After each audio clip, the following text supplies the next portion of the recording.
What is up, guys? My name is Nick, and today we're going to be talking about settings that are going to help you win gunfights. Now, they changed the sensitivity around completely in the last update. I covered it in my last video, but I want to say that I actually changed my sensitivity since then as well, which is really weird. I felt that it was very slow. The sensitivity that they put me on was like a 1.60 or a 40. I don't remember. It was somewhere low, and then here they had me at like a 1.70 or something. But I went up to 2 vertical, and now I'm up to 1.9 horizontal. And the reason for that, this feels closer to what I was at, and it's not. When you look at the actual chart, this is not where I was at, but I feel like sensitivity right now, it's just so weird the way they said it. Why couldn't they just add on the 20? They could have put it all the way up to, like, I don't know, they could just added 0.5s, 1, 1.5, 2, 2.5. That way we could all know our own sensitivities and just leave it as is, right? But I did change a few things, and the first thing that I did change, and that's why I'm making this video, because I want to show you guys some of the settings that I switched up and all that. So basically, for all this right here, this is really important,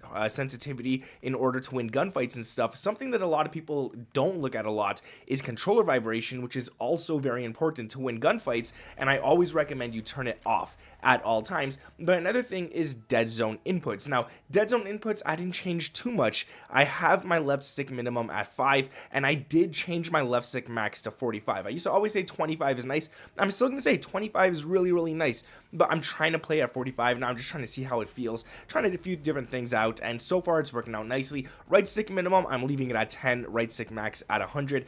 Man, a lot of people tell me they put it down to 0 and it's so much better and stuff. That's not the case, guys. Ever since I told you guys to put it up to 10, at least the people who watch my videos, you guys know I've gotten thousands of comments already of people thanking me for putting it up to 10 and stuff, and they love it. It's so sticky. The aim is so sticky when you put that up, and that's what we're talking about today: aiming, movement, all that kind of stuff. Now, before I get into the aiming settings, which I did switch something here as well, I want to get into the movement settings, because I did turn something on here, which is the tactical sprint assist. Now, normally I had this off. I turned it on, and it's kind of nice to have on. So it's pretty much, if you played Modern Warfare 3, it's the automatic sprint setting, but now it's called sprint assist. I had it on for a while. The one main thing I don't like about this, and I haven't really tested it in this game yet, is when you do use dual wielded weapons, this is probably one of the most annoying settings to have turned on. So I'm going to turn that off if I'm using dual wield, but for the time being, I haven't really been using any dual wielded weapons, so it's pretty nice the way it is. And now I put this up. This is obviously at 0. Sprint sideways, the sprint assist sideways and backwards, I have those both off. It's on automatically when you turn it on. I just don't like it. If I'm moving backwards, I just want to go slowly. I want to know where I'm going and stuff. And if I put the sprint on, it's just a little weird. It's a little too quick for me. So I turned that off for sure. And then everything else here, I got tap to slide. That's basically it. There should be nothing else that I changed in this section. But the aiming that I want to talk to you guys about, this is what I really want to show you guys in the aiming settings, is what I changed as well. So I'm playing obviously right here on gradual. I always play gradual. I'm playing on whatever this is. I never change it. But my aim response curve type, I am switching to linear. It's not going to be permanent. Honestly, it's not going to be permanent, but this is a good setting to have on as well. And I'm just playing with it for a bit. I still have it at 0.80. There's no reason to put it up to 1.0 or anything. 0.80 is really nice, but I'm just testing it out. And from the things that I have seen with this, I have to say dynamic, at least for me, because I'm a very experienced player. I've been playing COD for like, what, 15 years now? Who knows? I feel like dynamic is just nicer if you're really good at aiming with a controller. Linear is really good if you have the proper settings, and that's the reason I put linear on, because we have very good settings on. I feel like it's actually working out pretty nice. Linear's actually doing a really good job. I haven't decided yet which one I like the most. They're actually both really good for their own things, but the settings that I have, linear's where it's at so far. That's why I switched, and that's why I'm playing at it for a bit, and that's why I'm making this video. I gotta let you guys know everything I changed up, so if you guys want to try it out yourselves and let me know down in the comments if it's working for you, that would be awesome. Now, my ADS sensitivity multiplier is gonna say at 0.90. No reason in changing that, and that's about it for the controller settings. But I want to talk about a few more settings just to help you guys out as well, because I get a lot of comments still. I've shown you guys this a lot of times, but a lot of people are always asking me, where do you get the dot in the center of your screen from? And that's if we go over to the gameplay HUD right here. So first go to interface, my bad, go to gameplay HUD. From here, you're going to go down to where it says crosshair. You're going to turn it, it's going to be on. You're going to either turn it to static or center dot. The static is going to make it so it doesn't move when you're running around the map and stuff. Center dot is the best though, because you're going to have that center dot in your screen. Not only are you going to do that, you're also going to set it to the largest. You don't want it on default. it's really tiny. You don't want it on larger, you want it on largest. This is going to be like so easy to aim at enemies, to at least aim your crosshairs at enemies before you ADS. So definitely do that. And then you're going to put the crosshair opacity up to 100 because you don't want it to be see-through at all. You just want it to be like completely darkened. So put it up to 100.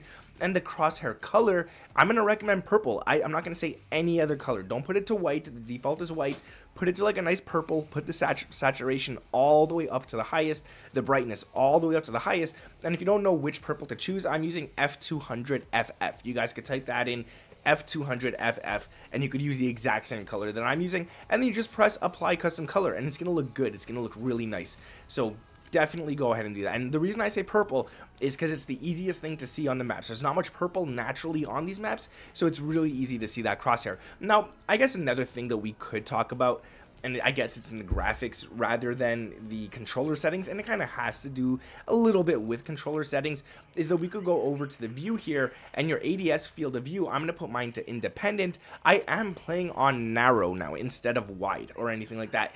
I switched it up last settings. I didn't like it at first, but I've gotten used to it, so I'm playing on narrow right now just for the sake of it. And the independent here is going to make it so that every time you ADS, the map, it brings in everything closer to you, makes everything bigger, so it's actually easier to hit the targets and stuff like that. So these two things are pretty important as well. And then world motion blur, you're going to want to have that off 100% of the time. Camera shakes to the least, obviously, which is 50%, but weapon motion blur, I recommend turning this on. And the reason I recommend that is because it tricks your brain into thinking that your gun is out of focus. It makes you think that the gun's not even there. Have you ever looked at a picture where everything in the background is blurry, but there's something that's in focus, like there's maybe a person smiling? You don't even realize the background. You don't notice the background because it's out of focus. So if you could put your gun out of focus, you won't pay attention to your gun. You won't look at anything like that. You'll see the map a lot clearer, which is weird to say, but you got to try it to know what I'm talking about. Like it is weird to say, but whatever. And then, yeah, that's basically it. There's not much else to talk about. That's basically it. My field of view, I guess some people do ask that, so go back to graphics. We'll go over to, I think it's view again. And yeah, I play at 100 right now. I don't play at 107 anymore. I did drop this down to 100 as well. And the reason for that is I just want my screen I just want everything on my screen, I should say, to be a little easier to hit and stuff. If you ask a lot of the pro players, they'll play at 100. They'll play at like maximum, I'd say 105, most pro players. If you go and ask them, maybe they'll answer you, who knows. I'd say most of them, from what they've said in their videos as well, play on a maximum of 105. So play at 100, guys. It's nice. You don't need to play at 120. You don't need to make cracked out TikTok videos. It is what it is. Thank you guys for watching. My name is Nick. If you guys did enjoy this video, I would appreciate a big fat like. Subscribe to the channel with those notifications turned on, and I'll catch you guys in the next one. Peace.